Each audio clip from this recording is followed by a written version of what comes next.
La razón de ser del Instituto Nacional de Estudios Históricos de las Revoluciones de México es fomentar la investigación, docencia y difusión de las grandes transformaciones que han definido a México en el transcurso de 2 centurias, especialmente la independencia nacional, la reforma liberal y la Revolución Mexicana. Para cumplir con su labor, ha sido fundamental la utilización de las tecnologías de la información y las comunicaciones, radio, libros digitales, cursos, conferencias, coloquios, exposiciones y talleres, difundiendo los temas relevantes de la historia de nuestro país. Uno de los instrumentos de los que se sirve la institución para cumplir esta importante tarea es la celebración de convenios con instituciones académicas afines, gobiernos y legislaturas estatales, además de secretarías de Estado del Gobierno federal. Fue así que se dio la participación del INERM en la publicación del libro Los Tratados de Córdoba y la Consumación de la Independencia, publicado por la Editora de Gobierno de Veracruz. La oferta del instituto es muy vasta: cursos, materias, programas de radio, cineclub, seminarios. Entre los servicios que pueden encontrarse están asesorías, librería, fototeca, biblioteca de las Revoluciones de México. Sin duda, el Instituto Nacional de Estudios Históricos de las Revoluciones de México es una herramienta formidable para la protección y difusión de la historia de México.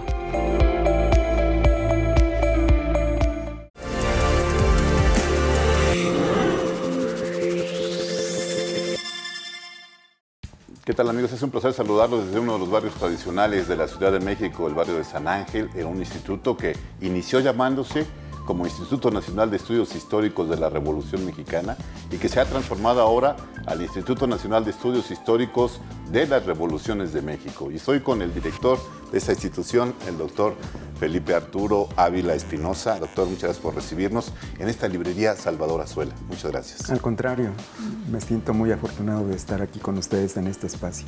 Oiga, y además platicando con ustedes hace un momento, le preguntaba acerca del aniversario 28 de la Biblioteca de las Revoluciones, que se fundó el 6 de mayo del 94. Así es, tenemos una biblioteca especializada en historia de México, que tiene sobre todo una colección muy extensa de libros y documentos, particularmente de la Revolución Mexicana, pero también de la Independencia y de la Reforma. Y contamos también con una fototeca que resguarda más de 100,000 imágenes, fotografías, la mayoría de ellas del periódico El Nacional, que cuando desapareció en la década de los 80 del siglo pasado, donó toda su colección, todo su acervo fotográfico, desde 1925-26 hasta 1986, y nosotros resguardamos en una bóveda especial climatizada este importante acervo fotográfico. Sí, y eso que usted platica acerca de los acervos como el de Santiago Roel que ahora tienen ustedes, ¿cómo inició este proceso de recoger los documentos importantes de la historia de nuestro país para el INERM? Bueno, el instituto fue creado en 1953 por un decreto presidencial del entonces presidente Adolfo Ruiz Cortines, y uno de sus objetivos centrales era el recopilar toda la documentación, todos los archivos, todos los libros, todos los documentos y testimonios que hubiera acerca de la Revolución Mexicana. Y el primer patronato que formó parte del instituto estuvo compuesto por muy destacados intelectuales revolucionarios, y ellos fueron los que comenzaron a donar sus bibliotecas, a donar sus documentos y además a proponer al instituto que adquiriera fondos documentales por parte de los veteranos de la Revolución Mexicana que estaban vivos en esos años, a mediados del siglo XX, y así se fue constituyendo el acervo, tanto documental como bibliográfico y fotográfico de este instituto, y bueno, con el paso de los años se ha ido acrecentando. Ha habido donaciones importantes, por ejemplo, el profesor Friedrich Katz, uno de los principales expertos en Revolución Mexicana, donó una parte de su biblioteca al instituto y este forma parte del acervo de nuestra biblioteca como un fondo especial. Fíjese que hace rato que platicaba con usted acerca de las joyas que tienen aquí en el instituto, que son de acceso público y gratuito. Me acordaba mucho de un texto de Irene Vallejo, una parte de su libro Del infinito en un junco, hablando acerca de cómo ella llegaba a una biblioteca en Europa a checar uno de esos incunables tan famosos y cómo ella sentía esa parte de historia en sus manos. Eso debe ocurrir muy seguido aquí con la gente que visita, con los historiadores que seguramente le dan mucho valor a ese tipo de documentos. Sí, desde luego, para todas las historiadoras, los historiadores que escogen esta profesión, el visitar una biblioteca, el visitar un archivo y tener en sus manos un documento histórico provoca una emoción especial. Es una especie de realización, de culminación de un sueño que finalmente se hace realidad. La verdad es que para quienes escogimos esta maravillosa profesión es una sensación muy especial, una especie de éxtasis, el poder tener en las manos un documento histórico, leerlo, pasar las hojas, reflexionar acerca de su contenido. Y sobre todo cuando son documentos históricos, bueno, yo recuerdo en el Archivo General de la Nación, cuando estaba estudiando el doctorado en Historia, la primera vez que vi la firma autógrafa de José María Morelos o de Emiliano Zapata, la verdad es que casi se me salen las lágrimas, ¿no? de la emoción. Eso es un sentimiento compartido por todas y todos quienes nos dedicamos a esta profesión. Sí, y seguramente mucha gente que viene le ocurre lo mismo. Pero además el instituto tiene la particularidad de que está como muy actualizado en el sentido digital. Es decir, uno visita el sitio web del instituto y ve las diferentes estrategias para acercar a la gente a la historia de nuestro país. Foros, seminarios, presentaciones de libros, talleres infantiles. ¿Cómo se ha dado esta transformación? Es una modernización del lenguaje histórico para darlo a conocer, comunicarlo de una manera más asertiva. Sin duda, este es un proceso que el instituto ha venido llevando a cabo desde hace algunos años, pero que sobre todo se ha acelerado con la pandemia. La pandemia de COVID, que ha estado asolando al mundo desde hace poco más de 2 años y medio, nos obligó a transformarnos. De repente, al igual que el resto de la humanidad y del país, nos tuvimos que encerrar en nuestras casas y seguir trabajando desde ahí. Y sin poder hacer actividades presenciales, sin poder vernos, sin poder venir a la biblioteca, sin poder asistir a un archivo, a una conferencia, a una presentación de libro, y nos tuvimos que transformar al mundo digital. Era una cosa nueva, un universo desconocido que empezamos a conocer poco a poco, y creo que ha sido una experiencia maravillosa porque en muy poco tiempo tuvimos la capacidad no solamente de adaptarnos, sino de reinventarnos. Y descubrimos un enorme potencial porque nuestras actividades tenían un público cautivo, reducido, especializado, de gente que ya nos conocía, para quienes el instituto formaba parte de su vida cotidiana. Ya sabían que le dedicaban las tardes de los martes o de los jueves a venir a nuestras conferencias, a nuestros cursos, o los viernes a los talleres infantiles. Y pues éramos como una familia extensa, grande, pero en términos nacionales muy reducida y en términos mundiales pues reducidísima, ¿no? con la pandemia y con esta experimentación que hicimos de volcarnos al mundo digital, descubrimos un potencial gigantesco porque nuestras actividades se dispararon exponencialmente. De hacer presentaciones de libros muy exitosas con 300 personas, 350, de repente teníamos auditorios de 8,000 gentes de toda la República, a veces de varios países. Y, por ejemplo, nuestras páginas digitales en Instagram, en Twitter, en Facebook, empezamos también en TikTok, pues de repente los seguidores, las seguidoras se multiplicaban por miles, ¿no?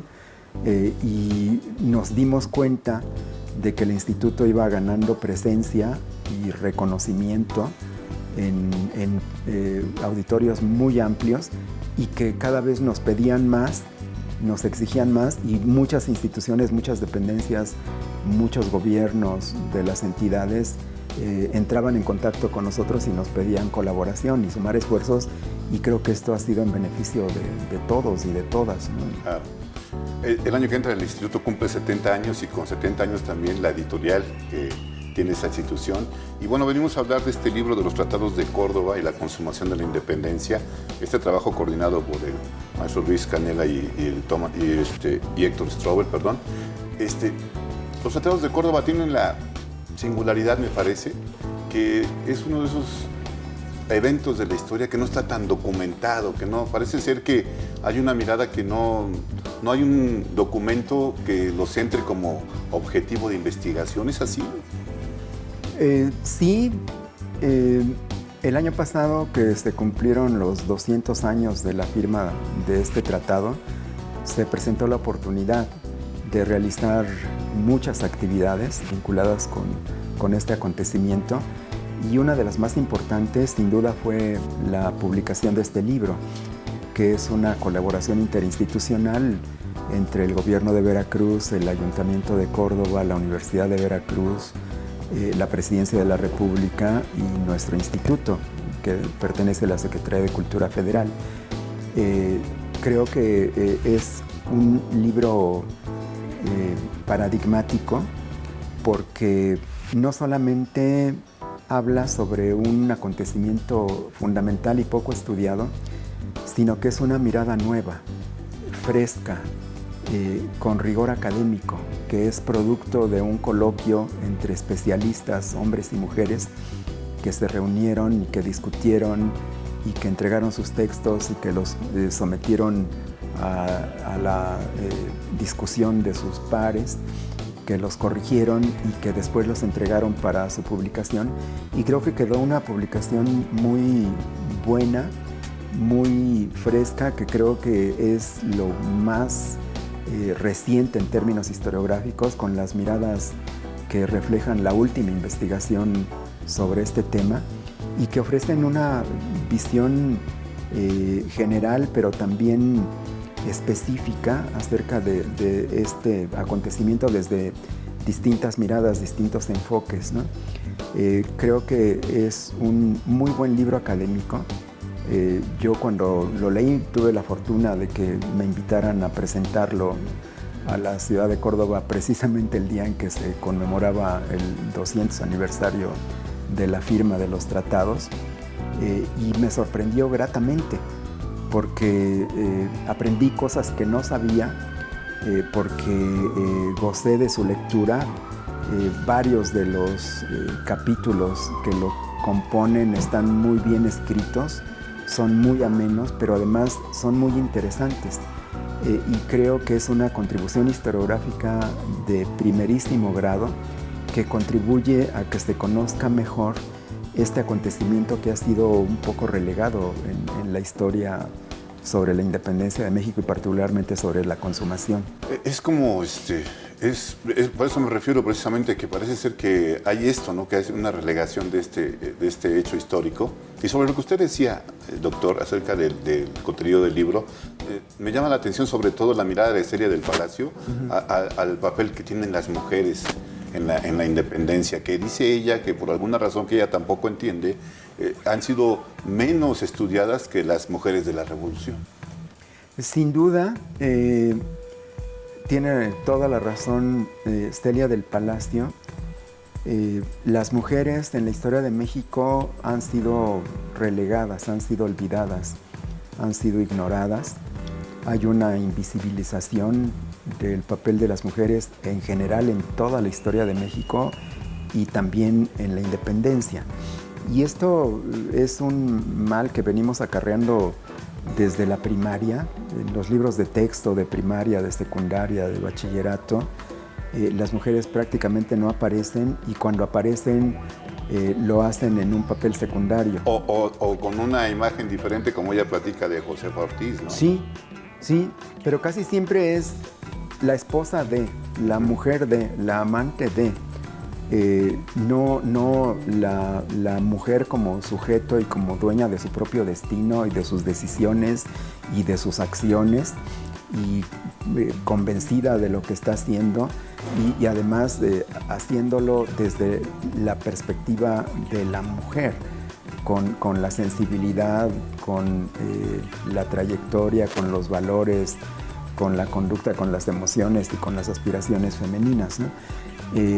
Creo que este capítulo de Celia llena esa laguna historiográfica, nos habla de la participación fundamental de las mujeres y no solamente de las más conocidas, de las que todas y todos sabemos, la Corregidora, Leona Vicario, la Güera Rodríguez, sino también otras mujeres, algunas de las cuales pues no conocemos su nombre ni su rostro.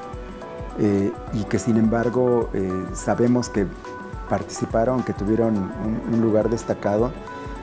Y también una cosa que a mí me llamó la atención en este capítulo es que no solamente habla de las mujeres insurgentes, sino también de algunas de las mujeres realistas, de la esposa de Iturbide, que digamos, si en general se ha relegado a la mujer y solo se ha prestado atención a algunas de las destacadas mujeres insurgentes, pues no sabemos prácticamente nada de las que estaban del otro lado, ¿no? y que también eran importantes y tienen que conocerse y reconocerse, ¿no? Entonces me parece que es un buen acercamiento que contribuye a ir llenando esta gran laguna historiográfica que todavía tenemos sobre la historia de México y sobre la historia de las mujeres. Y a mí en lo particular también me llamó la atención este papel primordial que le da a Iturbide, porque habla acerca de Iturbide y que podemos ver a través de la historia de su propia vida, la historia de cómo se fue transformando la lucha por la consumación de la independencia y el papel tan importante que tuvo Juan de O'Donojú cuando llegó y se encontró con que todas las provincias mexicanas estaban de acuerdo en eso, en la independencia, ¿no? En consumar esta independencia. Creo que también esa es una mirada que nos acerca un poco más a los personajes históricos como seres de carne y hueso. Sí, y yo creo que en eso este libro contribuye muchísimo a tener una visión más objetiva y más completa, porque generalmente se habla mucho del Plan de Iguala y se habla mucho de la consumación, como si tuvieran una relación directa y como si de una se desprendiera la otra, ¿no? Y se olvida que en medio están los tratados de Córdoba, ¿no? Y que los tratados de Córdoba son un paso necesario, importante y hacia adelante, que va más allá del Plan de Iguala y que acerca la consumación. Es como el puente que enlaza a Iguala con la consumación. Y una cosa que queda muy claro en el libro es que los tratados le dan mayor forma, definen con mayor precisión hacia dónde va el proceso. En buena medida, lo que hoy tenemos como bandera, lo que hoy tenemos como símbolo patrio, se construye en buena medida en Córdoba, porque en Iguala se ponen de acuerdo los dos principales líderes de la insurgencia y del ejército realista, Guerrero e Iturbide. Y acuerdan independizar a la Nueva España de la metrópoli española. Pero es una decisión que está por concretarse, está por materializarse, es un objetivo, es una estrategia. Y cuando ocurre la firma de los Tratados de Córdoba, ese proceso ya ha avanzado. Las provincias ya se han ido sumando y ya ha habido batallas, enfrentamientos en donde el ejército trigarante ha derrotado a los ejércitos realistas y ha conquistado ciudades. Y muchas provincias se han ido adhiriendo de manera voluntaria a esa decisión de independizar a la Nueva España. De manera que cuando llega O'Donoghue como el máximo representante del gobierno español y se reúne con Agustín de Iturbide el 23 de agosto en la ciudad de Córdoba, se da cuenta de que la independencia es un hecho, que es irreversible y que no puede hacer nada contra ella, y que lo mejor que puede hacer de manera responsable es secundar este proceso y avalar con su poder y con su investidura este proceso que ya no tenía marcha atrás, para evitar el derramamiento de sangre, para evitar la destrucción, para evitar que siguiera una guerra que ya llevaba 11 años, pero además porque las provincias ya habían hablado y la sociedad novohispana ya había hablado y era mayoritario el respaldo y el apoyo que había por la independencia, y no tenía más que aceptar ese hecho, y aunque quizá en su fuero interno no estuviera muy de acuerdo, pues la realidad política que se le imponía le hizo comprender que no tenía otra opción. Y por eso es que se firman los Tratados de Córdoba, y por eso es que a partir de la firma de los Tratados de Córdoba se precipita, se acelera, se cataliza el proceso de independencia, que se consuma un mes después. Ahí sí el efecto de los Tratados de Córdoba se ve casi inmediatamente, porque muy pocas semanas después se realiza la consumación de la independencia y la entrada triunfal del ejército trigarante a la Ciudad de México. Sí, es muy bonito lo que usted dice. Y bueno, yo invito a la gente a que visite este libro, Los Tratados de Córdoba y la consumación de la independencia, para entender esa parte de O'Donoghue, sobre todo, que no tenía otra opción. Entonces lo que tuvo que hacer es tratar de hacer lo mejor para la corona, que era la parte que él representaba, y también para no entrar en conflicto con la Nueva España, ¿no? Que ahora ya se estaba convirtiendo en el Imperio Mexicano.